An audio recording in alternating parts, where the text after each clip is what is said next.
Hi, welcome everyone to UOBK Hian CIO Series number 24, From De-Dollarization to AI, China's Emerging Opportunities. My name is Wang, CIO of Private Wealth Management, and with me is Dan Kiang, an old friend of ours from Aqua Lake. Welcome, Dan. Thank you. Good afternoon. Yeah, and if you remember, last year, Dan did a CIO series with us, also on China, and contributed some wonderful ideas. And I'm asking him today to join us to talk about both the de-dollarization, how that impact your strategy, and also artificial intelligence. I think that's always a very interesting theme for our clients. Before we begin, let me do a recap of our core views and recommendations. You will see this every month in our Wealth Monthly on page 2, a quick recap, a one-page recap of what we think and what we are recommending. Briefly speaking, we continue to be cautious on global equities because we don't think the market has properly accounted for the tariff risk. In the US, we're extra cautious, not only because of tariff risks, but also the equity valuation is at a historical high and well above the average. Within the US equities, however, we continue to have high conviction in two themes. If you remember our barbell approach, one is on the defensive side, companies like Walmart that will do well, relatively well, regardless of the macro environment, and also AI as a growth theme. We also like energy as a hedge against geopolitical risks. We already saw what's happening with Israel, Iran, even though people think the risk is over. We think such geopolitical events will continue to be a fact of life globally. And then in China, we're relatively optimistic because of the policy and also the relatively cheap valuation.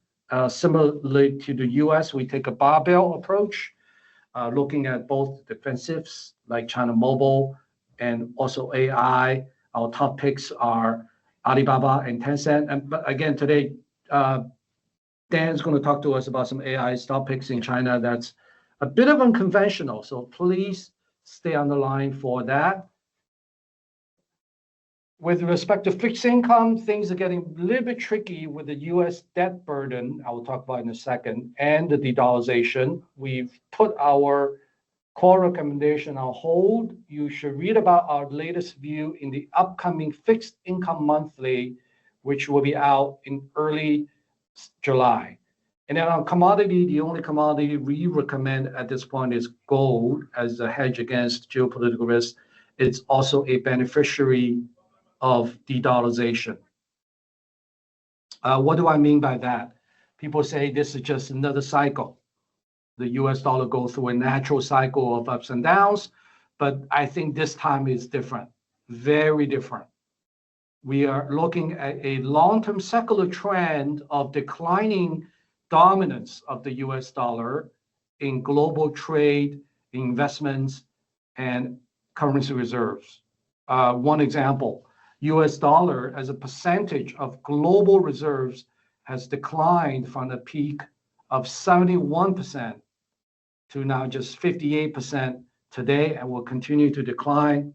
And we covered this topic with UOB bank economist at our last CIO series. If you're interested in the details, here's the replay link.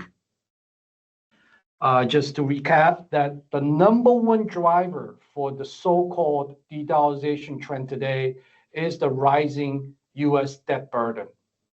When I joined Wall Street in 1997, we talk about twin deficits, trade deficit and budget deficit. 2025, we have twin deficits, a trade deficit and a budget deficit. The difference is it's 2-3 times worse than back in the 1990s. The US debt to GDP is something like around 120%. And the US interest rate payment, people say it's $1 trillion a year. I say it's wrong. It's $1.2 trillion already. It's not just 1 trillion. And it's now the second largest expense outlay by the US federal government, and investors naturally wonder how sustainable this is going to be. And President Trump's own policy had caused some damage to the US dollar. It's very simple. If under the reciprocal tariffs, Trump doesn't want to do business with the rest of the world, the rest of the world doesn't want to do business with the US. And that's going to cause a decline in the US dollar. China, for example, for the past 6 years, has successfully deleveraged from the US. This number is a bit outdated. The latest figure is that the exports, the US exports account for just 12%. Just 12% of China's exports today, from a peak of almost 20%. And that will continue to decline because of a bunch of reasons, not just the terrorism, the US-China relations, geopolitical risk, and China wants to do business with ASEAN. ASEAN now became a key trade diversion hub for China as the country deleverages from the US. And granted, a lot of these trades are still done in US dollars, but some of them are actually done in RMB now. As China trades with countries outside the US, it opens up the possibility for China to push RMB.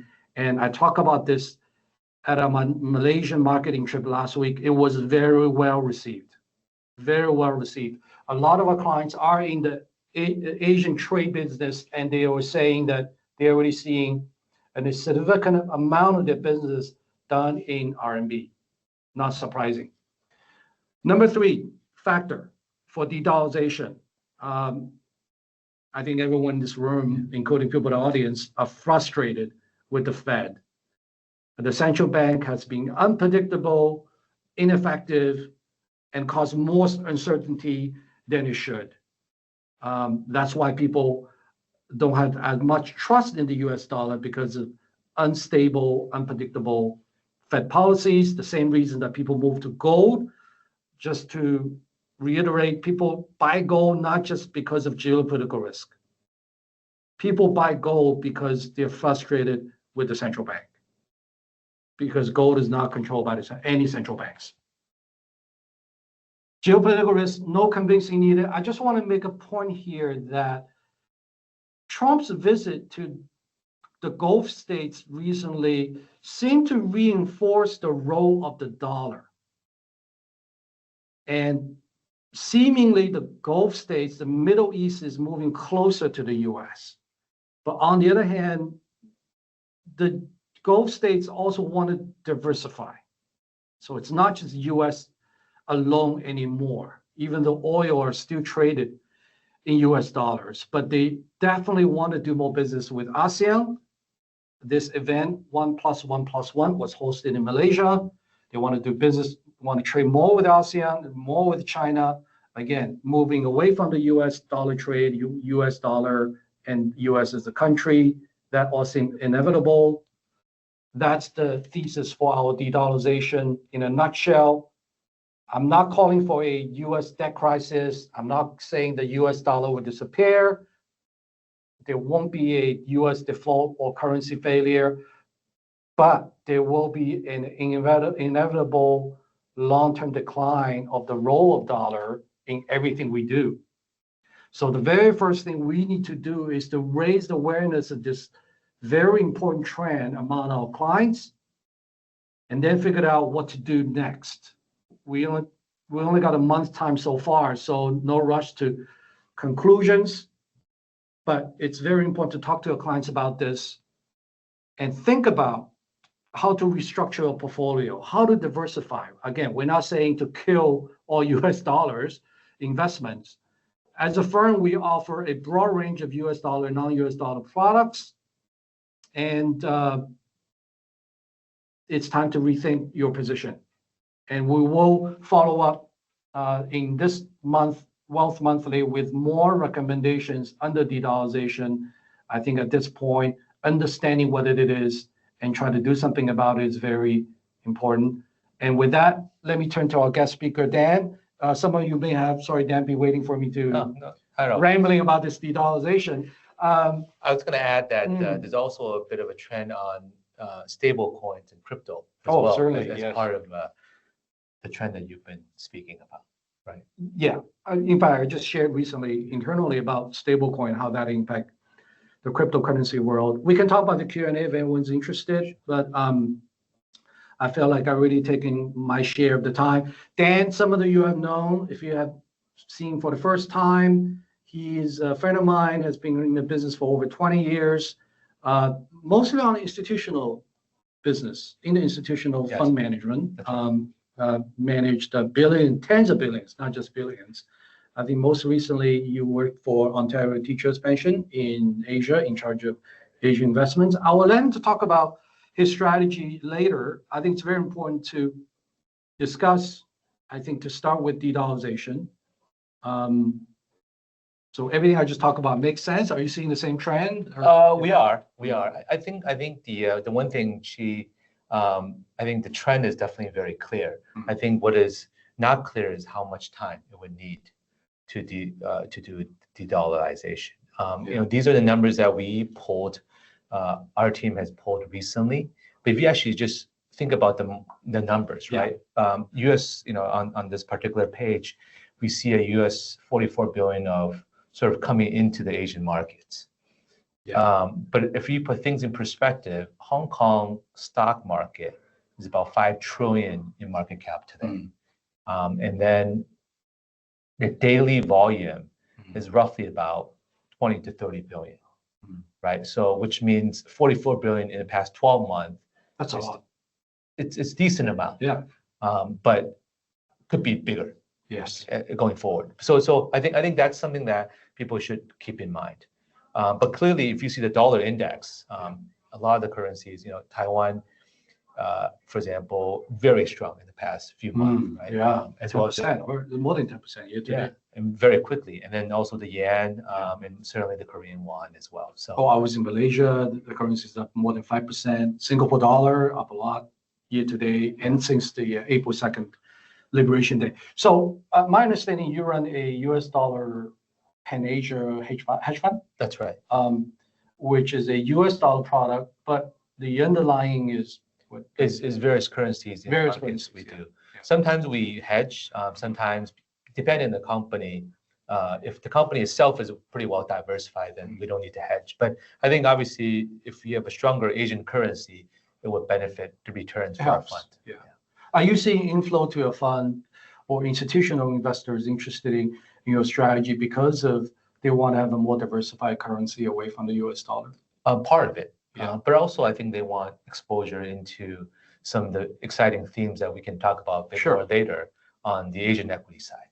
Let's move right into it. I think I view China as probably a beneficiary of de-dollarization in many ways. But I think the key concern right now is still the tariffs and how the economy is doing. And there's also no policy yet today. I think that the biggest concern is that very little policy. What's your latest thinking on China? So if we can take a step back and think about the bigger picture, I think the biggest number that we should be worried about is population, right? So long term, right? So today, these numbers are actually pretty worrisome. You're dropping from 18 million of newborns in 2016. 8 years later, we're half. And 2024 is actually a bit of a blip year because it's a year of the dragon. People tend to have more babies. But 2025, I think it could be even a downward trend. Assuming the official numbers are correct. That's right. We don't even know for sure. And if you actually just another number which I was quite interesting is this year, Gaokao, which is China's college entrance exam for this year, which is for 17, 18-year-olds, is around 13 to 14 million, right? So if you look, and that's only about 80%, 85% of all the students that's taking that. So the total students in that population, you look at 15, 16 million. And if the population comes down more, we're really going to have a bit of a demand crisis for China if they're not taking immigrants or people are continue this downward trend. It's also interesting. We have a team of 4 young folks in my office. They're ranged from 25 to 30. None of them have kids. So it's certainly a trend that we've been seeing. So I think the big picture, that's a big, obviously, on the demand. Yes. In order China to keep the current population, you need about 20 million of new babies a year. So just keep that in. And what's the current number? Well, the current number is like 9 million. That's not even half of what China should be doing. Yeah. Okay, I see that as a risk. Very long term. Not long term, structural. Yeah. But how does that impact your strategy and your positioning? But at the end of the day, China is a big country. I think there's a lot of exciting things that's happening. We can talk about a bit more some of the stocks there. But if you look at actually, if you can go back to the previous page, just companies like BYD, Zijin Mining, which we have taken position in, have done very well, right? BYD is not just a story of going from electric vehicle to more going from ICE internal combustion vehicle to electric vehicle, but also going around the world to do that. And Zijin also, essentially it's a proxy for gold, which you've been talking about before. But there's a bunch of other themes that we've been very excited about. Into the next page, I think AI is. Well, AI definitely, yes. We also very bullish on AI. One number I talk about recently is that people question whether AI can be a multi-trillion-dollar business. Yes. Because we have already hundreds of billions, if not $1 trillion, already invested in AI infrastructure globally. Definitely will reach $1 trillion one day, the total investments. But the business itself need to be $1 trillion scale. Company's $1 trillion market cap, but I think the business need to get there. Back of envelope calculation, the world GDP is about $100 trillion US, and I see various numbers suggest that 50 to 55% of that is still human labor. Well, that's a big number, actually. That's a big number. So, and IT is only 5 to 10%. Let's say 15%, the most aggressive estimate. So $15 trillion, the world GDP 100 trillion, 15 trillion in IT, and 50 trillion in human labor. And I think AI is going to take away some of the human labor. And I'm not being greedy. If you just take half of that, that's 25 trillion US dollar a year. And really, I read a report recently talk about today the largest employment is really in the services sector. That's right. Not it's not construction workers or when I say human labor, it's not really the physical labor. Yes. It's really the knowledge workers that, including myself, in fact, that are most subject to threat from AI. Yeah. Well, you're already seeing in the U.S., especially the mega 7, Amazon, Microsoft are all cutting staff. Oh, already. Yeah, almost every day we get the news flow. And just to set the context, Dan was with us, do you remember was November last year? That's right. Yeah. When I almost gave up on Chinese AI and you were somewhat. No, you had pretty high conviction. I remember you talk about Alibaba. Right. That was before DeepSeek. That's right. And so again, that's the reason I want to introduce Dan today to talk about the Chinese AI space. Yes, we're very excited about that space. And then there's a couple of names that we can talk about. But I think 2 charts, which I actually took from Code 2's presentation, which is a big hedge fund, I think it's very interesting. Yeah. Basically, the one on the upper left, right? You see ChatGPT's user is at 800,000. Yeah. And 800 million. What's amazing is it took them about 24 months to do it, versus Facebook and some of the other TikTok to get to roughly the same number. It took them about 96 months to do it. So that's that tells you how big AI is. And the other is on the right chart, which is actually quite amazing. Is that it is more from the U.S. numbers, but around 42% of the U.S. businesses are now paying for AI usage. Wow. So that just gives you a sense as to how big this market could be, right? And then they're not paying a lot of money today. They may be paying $10 a month or something like that for use of ChatGPT, but that trend is upward, moving very fast. I see. So, and then China, I think we can talk a bit more about that later. The thing is, I think, Chief, feel free to chime in here, but I think there's really, to us, there's three areas at the end market where we're excited about that AI it's sort of new markets for AI and could be very, very impactful. The first one is what we call, very basics. Our phones and PCs could be turning more AI driven. Yeah, we right? call it edge AI. Edge AI. And then that can obviously have a lot of applications. And the second one, obviously, everyone talks about robotaxi, but today in the US, Waymo, Tesla are all testing out. Yes. In China, Baidu, Pony AI, even Didi are testing out. So I think this is going to come a lot faster, and a lot of it is because of AI. Yeah. And then the third part is obviously humanoid robots, right? Because I think you see tremendous amounts of money and excitement going to that area. And this is where you talk about the service, the manual labor service. I think that is an area that easily could be disrupted, but also driven by AI's usage. We actually touched upon this with the US tech analysts. I think in terms of AI robotics, China has an edge, but given that he's US background, you couldn't talk too much about it. But today I want to pick your brain on what do you think about the Chinese robotic space and whether there are any interesting targets that we can look at. Yeah, I mean, unfortunately, there isn't too many in the public space. I see. Where there's only one, there's a company called UB Tech.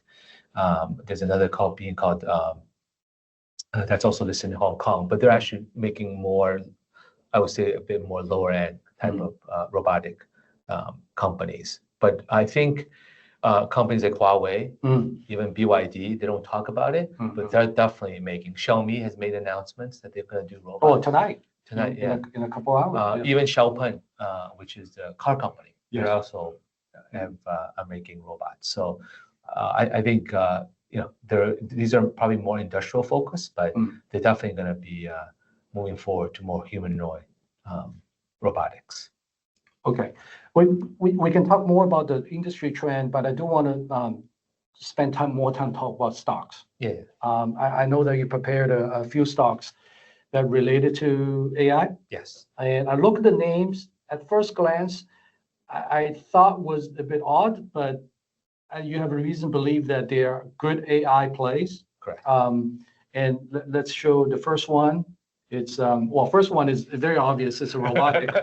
I just asked you about the robotics, but the second one and the third is a bit odd to me. But we can dive into that later. Yeah. This is Hong Kong listed. Hong Kong listed and just got listed about 7-8 months back. Yeah, I see this name from time to time on the top 10 southbound trading list. Interestingly. Yes. It's not a big company, but sometimes it just neck with Tencent as one of the most bought stocks in Hong Kong by mainland Chinese investors. Yeah. What's the story? It's an exciting story. I think, so Horizon Robotics are essentially, they make chips for the autonomous driving markets, right? So today, the most exciting part is that they've been supplying to BYD. And that's a huge breakthrough because BYD is obviously one of the biggest car makers. But what is very interesting about what they do is that they're definitely lower cost, but they also, if you think about autonomous driving, it's not about just having a car with no drivers. There are a lot of other functions that you have. For example, you can, there are functions where they just park your car, right? So you go to a place, you say, okay, go park a car. So that's actually not that hard to do, but not a lot of cars today can do that. And I think Horizon Robotics obviously able to do that on the lower end. What's also very exciting, if you look at, I think the revenue projections, they can go 10x in the next 6 to 7 years. Part of it is because they're already signing deals with automakers in Japan, with Denso, which is auto parts, I see. Volkswagen in Germany, as well as some of the other things. So what their TAM, or total addressable market, is much bigger than just even looking at China, which is already a very big market for them. And they got a great group of engineers. And sometimes, one of the investors told me that, yes, they do have competition through even BYD might make their own ADAS chips, but because they're independent, there's a lot of advantage that they have, in terms of making that. And they also announcing that they'll go into the robotics market. So that's another area for investment. So what kind of growth are you expecting for a company like this? So, if you look at just the projections, and this is not necessarily even our projections, but in the next 6-7 years, we expect 10 times revenue growth. Wow. Yeah. In a brand new industry. Yeah, It's kind of a new industry. Yeah. From 0 to 1. 0 to 1. Okay. We can take more questions on this. Move on to the second one. See, that's the one I saw when I saw this is a Chongqing Machinery is a very traditional industrial company. That's right. But now you think there seems to be an AI or robotic angle behind this? Yes, and the reason is because of data centers, right? Because with AI, you need a lot of data centers, and with a lot of data centers, you need a lot of power to obviously operate these data centers. And the one that what we have thought is, because there's a lot of companies out there, but we think it's pretty fully valued. But this one actually, if you look at what they do, they provide diesel power, backup power for data centers. And the demand is significant. We expect them to be growing at 20% earnings growth. Part of it is driven by the AI data center growth, but they're still only trading at 10 times. Yeah, well, right. These companies normally don't demand high PE, but with the changing landscape, and their customers will be so all the big data center providers, ranging from China Telecom to Alibaba, GDS, okay. Some of these guys. And again, what kind of growth are you expecting? Around 20%. 20%, you said, sorry. Earnings. Yeah. But I think just be, I want to be very clear. They don't only do AI data centers, right? Oh, okay. They're also a traditional diesel power company, but it's really the AI part that we're very excited about. And that's another way to play the sort of the AI growth theme. Let me ask you a tangent question. Like you talk about this power consumption and the power the angle, electricity angle too. Do you think China has advantage over the US in this case? Yes. I think China has been building significant amount of power. Yeah. A lot of it's coming from nuclear, right? Because China and solar, yeah. And alternative. But also I think China's continued, I think the coal-fired power plants and diesel are continue to be there. Right, because I think and that's why their costs. I think there's two parts. The nuclear build out is around a third of the U.S. That's significantly cheaper, and obviously all the other alternatives are also very very competitive. Oh, strong, very strong. Yeah, China in fact probably spearheaded the whole industry. Yeah, with the solar equipment and also the subsidies and policies and stuff. That's right. Yeah. Okay, the last one is a bit even more surprising. Well, first of all, it's not a Chinese company. That's right. It's an Asian company. Yeah, it's an Asian because you run an Asia strategy, I understand. Yeah. But last time, I remember you talked about South Korea. We can also leave that for the Q&A session. Sure.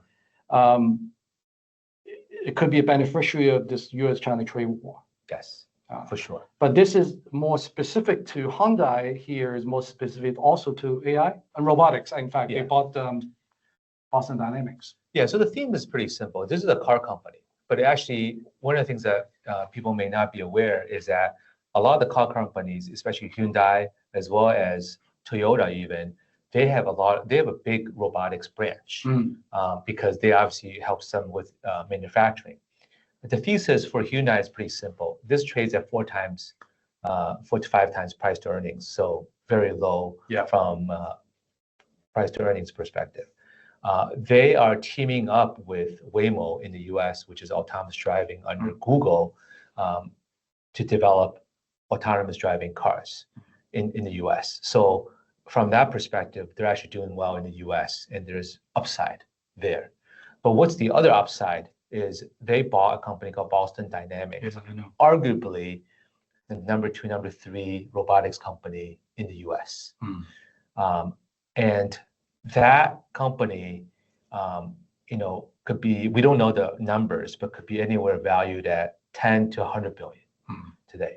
And people are valuing, if you're looking at Tesla, people are valuing Tesla's robotics company around 300 billion.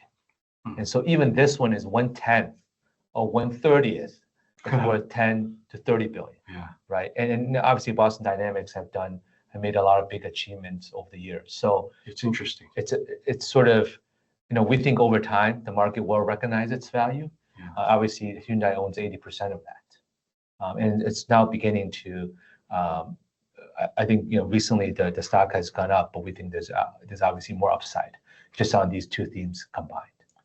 It's interesting because we're talking about AI as a growth theme, but some of these names are actually pretty good value plays. Yeah, that's right. And the other thing is, which I think people probably should appreciate, is you might hear a lot about NVIDIA, right? Yeah. But the massive, the hardware side are all in Asia, between Taiwan, Korea, and China, Japan, right? Yeah. So there's a lot of ways to play, and I think obviously our fund today, as of June, we're at double-digit growth, and a lot of it's because of that. Because of that, yes. Yeah, let's talk about your strategy in a second. But here, let me just play the devil's advocate. I mean, Boston Dynamics is not new, has been around for a long time, and I think Google owned it at one time, right?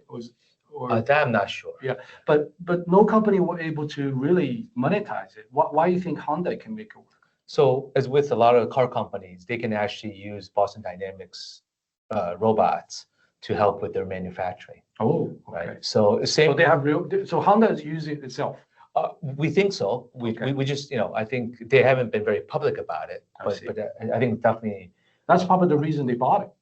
They want to use the robot itself. Robot side, and then again, I think a lot, even BYD, some of the Japanese guys do have their own robotic sort of arm in terms of working on their manufacturing. So how do you think this will play out? I know that the stock is not expensive. Yeah, they have a hidden value in Boston Dynamics. Will they eventually take it public? Very possible. Or they're going to just to monetize it themselves by enhance their own margin or efficiency or. Yeah, I suspect they will want to, sort of extrapolate that value from Boston Dynamics. Okay. Part of it is their U.S. company. Part of it is that the valuation they're going to get on Boston Dynamics is probably going to be very high. Okay. So I think and that would be great for Hyundai stocks, right? The stock price. Okay, so that's interesting. Before we talk about your strategy, we talk about China, we talk about AI, and this is Korea. What countries do you like right now in Asia? What other countries you're invested in? Well, I think we're definitely in all four of these main countries that has a lot of AI exposure. Which are China, Taiwan, Japan, and Korea, right? Japan, okay. And then the other side is that we do have some exposure in Southeast Asia, a bit more on the consumption play, as well as similar to your point, we think that because of the de-dollarization, some of the financial names in Asia could benefit as well. Yeah. So it's we tried to run we're high conviction strategy, so we only have 10 to 15 names, but we do have a couple of diversifying groups so that we manage our drawdowns more effectively. Our financials, just let you know, we stole your idea last time. Okay. You talked about HSBC, and now it's a core recommendation. Okay. Has worked out very well. Thank you. The stock is up 33% since then. Yeah. They had a special dividend coming up. They have the new management making changes and cost cutting and buying back shares. Do you still like HSBC? I think HSBC should do well. It's a solid hold. Despite the tariffs and everything? Yeah, despite the tariffs and everything. I also think that they, because of the new management, and the valuation is not super challenging, but how much upside, I think that's harder to say. Okay. Anything you don't like? So you're a hedge fund. You have on the long side, some of the things you mentioned. What about the short side? Yeah, I think there's a couple of consumer plays which we think are pretty hyped, especially across the region. Okay. There's also, especially in the overall electric vehicle as well as semiconductor whole space, because of AI, it's driven up a lot of number of companies we think are, it's still growing at maybe 10, 15%, but valued at 45 times price to earnings. Well, right? Most of the Chinese Asia companies are. Right. Ridiculous valuations. And in some Japanese. Oh, Japanese? Well. Okay. Yeah. So we're trying to play that obviously as a hedge fund, but also really to protect our downside. Yeah. Right. When there's a sell-off, from Mr. Trump, caused by Mr. Trump, then we could protect ourselves. Makes sense. And on your strategy. Can you give us for people on the call that haven't heard about Aqua Lake or didn't join our last CIO series on this topic? Maybe a quick intro to your firm as well as your strategy. Yeah. Sure. Thank you. So Aqua Lake was set up about 2.5 years ago. We're very focused on Asia because that's my partner and I have been working on this together over 50 years. We're highly concentrated in the sense that we do about 10 to 15 long positions. We're also very well hedged. So if you look at just in general what happened in April when there's a big sell-off, we were holding up pretty well because we were hedged pretty fully, and then that allows us to take on more exciting AI positions when we think the market is turning. But in general, as a hedge fund, we're very focused on protecting the downside for our clients. But at the same time, the names that we have just talked about, we think that we can get asymmetric type of returns. Yes. And then just for your information, the fund has already been onboarded with UOB Kay Hian, Hong Kong, targeting professional investor, accredited investors only. And here's the contact information. If you want to know more about this fund, feel free to email Janice from Aqua Lake or Anson from UOB Kay Hian. And with that, let's do some Q&A. Sure. All right. Okay, let me see. You want to stop share? Yeah.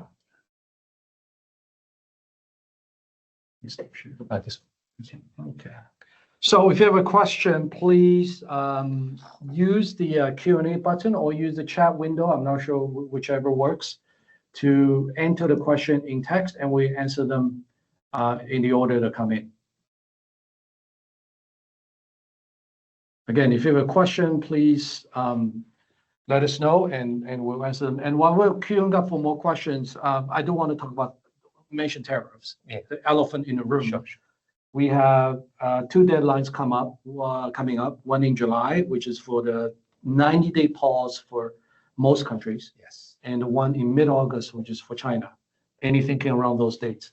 Yeah, I think it's going to be interesting. I think likely that they will be extended because I think I think a lot of the deals probably hasn't been done yet. Okay. And so July is very close. We're days away from July. I know. So, but yeah, but it's I think the market right now seems very complacent until President Trump opens his mouth and might say something that's unexpected. Yeah. Oh, there's a question about last year's recommendation, stay away from China. I don't think we ever make that recommendation, but yeah, we were cautious on China, and we're still cautious on China today, but doesn't mean we give up or divest. Same with the U.S. and U.S. dollar. Let me be very clear. The de-dollarization doesn't mean divest completely from the U.S. or get rid of all U.S. dollar assets. It's really about diversification. And whether it's in our all ETF portfolio or our model portfolio, we continue to have both U.S. and Chinese stocks. And a lot of it actually following the AI theme that I just talked about. Yeah. Are there any nuclear options for? Yeah. Yeah, there are a couple of listed SOEs, nuclear companies. Yeah. The only thing is I think 1 or 2 is on the U.S. restriction list. So depending on if you're a U.S. investor or not, you may not be able to get that exposure. I see. Do you have any nuclear exposure in your current portfolio? Actually, we were looking at a number of Korean companies. Yeah. There's a company called Doosan Infrastructure that actually makes nuclear equipment. But I think these are. But Korea is not big in nuclear. They're actually okay, not too bad. Not in terms of what they use, but yeah, that's what I mean. In terms of the equipment, they actually. Equipment, okay. But even equipment, it's either the French or the Japanese, or the Chinese. Historically. Historically, I think Korean is making a dent. Koreans are making a dent in that space. Interesting. And the Chongqing machinery, they're not in the nuclear business. No, they're not. Yeah, they're pure diesel. Diesel manufacturing. There's a good question on what would be the substitute or contenders for the U.S. dollar if de-dollarization happened. That's a great question. Yes, I think when it comes to void of declining US dollar, something has to be filled. I think gold plays a big role here. You also like gold? Yeah, we like gold as a defensive. Defensive, Yeah. okay. I actually like gold as kind of a growth because I think there will be more room for gold in the global reserves, in institutional investing. Today, everyone from central banks to retail investors are buying gold because two reasons I mentioned earlier. One is geopolitical risk. The other is the people's worry about central bank. That worry, let me be also clear that it's not about currency failure, which gold is typically hedged for, but it's really about the policy failure, not the currency failure. Policy failure meaning the central banks can't control inflation or cannot support growth and just ineffective monetary policies. That distrust in central banks around the world will lead to higher demand on gold, and I think that's a very long-term trend. So gold is number one. Number two is RMB. I demonstrated earlier that China is trying to trade more with non-US country outside the US system will create more room for the RMB to grow. And this will also be a very slow trend. I don't think it's going to happen overnight. The timing is always uncertain, but the general direction is there for China to account for a bigger share of the global trade. I forgot there should be a slide in my deck, talk about that. And the second thing also, don't forget that China has a vested interest to promote not only its own currency, but its own payment system. We didn't talk too much about geopolitical risk today, but I think when Russia-Ukraine war happened in 2022, when Russia was kicked out of SWIFT system, that became a nightmare for China. Because China look at the situation and say, what happens if we do something in Taiwan and suddenly we're kicked out of the SWIFT system? Of course, that's not likely to happen, but it is a potential risk. So I think China is also very intent on developing, I think it's called CPC or something like that, CPS, China's own payment system, along with the RMB, the globalization of RMB. I think the de-dollarization will create more opportunity for that. And the last one is a Bitcoin or cryptocurrency. That one's a bit tricky because now we have something called a stable coin. Are you on top of it? Yeah, we've been following the news. Okay. We've been seeing the company called Circle, which went public recently. Yeah. Any interesting Asian, in the US, we have a bunch of targets. Yeah. Anywhere from MicroStrategy to Bitfinance and the CoinDesk. Yeah. Any relevance in Asia? Yeah, I think the way, obviously there's a couple of these mining companies that's very small, but the ones that recently is Futu, for example, Tiger, these are, they actually are able to trade these kind of currencies. Guotai Junan just got the license. Yeah, the license, and I think they're up 200%. Yeah. You're talking about our competitors. You cannot say anything good about our competitors. Just kidding. Yeah. So that's interesting. So and this is my very preliminary thinking, very preliminary, because in the Bitcoin world, things are by default very unpredictable, like the AI world. But I think the stable coin will be a threat to Bitcoin itself. Of course. People worry, or people expected one day that Bitcoin will become a currency. By the way, Bitcoin today is still not a currency because only in certain countries you can buy things with Bitcoin, but 90% of the countries or places around the world, you can't really use Bitcoin to purchase goods. It's not a commonly accepted forms of exchange, but stablecoin has the potential to get there. Yeah. Or the other thing about stablecoin, which obviously a lot of e-commerce guys, including JD.com, has registered, is because they can bypass the credit card system, the Masters and the Visa card, so that they don't get charged 2.5%, 3%, right? Yes. Which is actually a lot if you add up all the payments.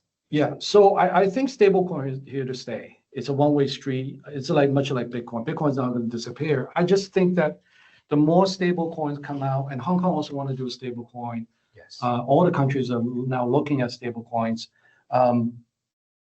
that will definitely lower the possibility of Bitcoin becoming a currency one day, because I don't think you can coexist. Well, they will coexist, but Bitcoin will remain a commodity, an asset, much like silver or copper, which you can trade. But in terms of the currency, I think the real cryptocurrency will be the stable coin. And there's a de-dollarization angle behind this as well, because I think the US is now promoting stablecoin in order to create more demand for US dollars. They are regulating stablecoin to have the proper collateral, to sufficient collateral. What is the collateral? It's basically US dollars and short-term treasuries. So that also, if you play conspiracy theory, there's definitely a real interest behind the US government right now to promote stablecoin in order to prevent a decline of the dollar. But with all that, I don't think it's going to change the fact that the dollar dominance will decline over time. The stablecoin is just one tactic to alleviate that, but I don't think it's going to overall change the overall trend. Well, this question. Okay, there's a technical question. It's Bitcoin. A lot of people interested in Bitcoin for sure, but for really regulatory reasons, we can't talk too much about it. Sure. The slides will be available to you all, and the replay of this video will be up on our Wealth Vision YouTube channel. And please subscribe to that channel and like it if you want to see more content like this. I think there's probably more posts up. No? On your post here? Yeah. Yeah, we should just talk about that stablecoin crypto play in China. The brokerage houses. You talk about the brokerage stocks. And the Guotai Junan got short squeezed.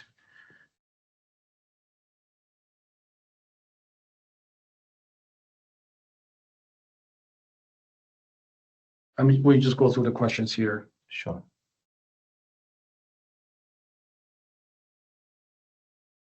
I guess there's no more questions. Any last words on your strategy? No. Yeah. What else are we missing? We talk about de-dollarization. We talk about crypto, stable coins, we talked AI. About tariffs, right? Tariffs. Yeah. Anything on consumption? Recently our healthcare analyst upgraded healthcare, Chinese healthcare. Yes, China biotech has been a huge rally this year.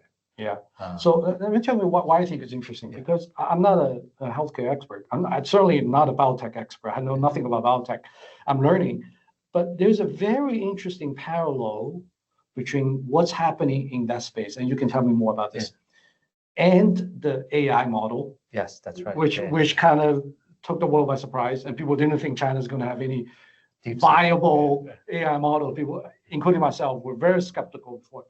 And then semiconductors, right? Yeah. Huawei, SMIC, all the sanctions, and people thought China's hopeless and they would never get to the 4 nanometers or 14 nanometer. And then also like electric vehicles, when we talk about FSD, Chinese BYD is now very strong, probably try to catch up with Tesla, solar energy, all a bunch of, so this is not just one sector that we are talking about. That's right. It's like almost everywhere in China, innovations happening. Yeah, and then there are also a lot of these industries are hitting what we call inflection point, a critical point where scalability just moves much faster. Yeah. Right. Including the biotech world, including the the manufacturing world. Are you watching that space, the Chinese biotech? We don't spend that much time because I think for us we tend to focus more on industrials and consumption. We think that these are big markets for us already, but I think there's many ways to play that, and I think there's a lot of we continue to be very excited about what we are seeing. On consumption, any interesting targets? So I know I don't want to talk too much about PopMart and Lao Pu. You don't like PopMart, right? Well, I used to. We were talking about it last time. Okay. Yes, we did. Miniso and the PopMart. That's right, Miniso PopMart. And when it was 50% lower. I don't know. Oh, a lot lower, yeah. A lot lower. PopMart was a lot lower. But I think today you're going to continue to see a number of exciting companies. It's really, to me, a stock pick market. Yeah. Right. And I feel like especially funds like us, we're able to do the deep research to help our clients to pick what we think are the next POGMAR. And when you say consumption, it's not just China consumption, right? Yeah, it could be Asia, it could be global consumption. Yeah. Okay. I see no more questions. Thanks again, Dan, for participating. Always a pleasure. Yeah, my pleasure. Thank you for your time. I know you're very busy trying to manage a hedge fund strategy. Again, anyone who's interested in learning more about Aqua Lake, please give us a holler. With that, thanks for participating. Have a good night.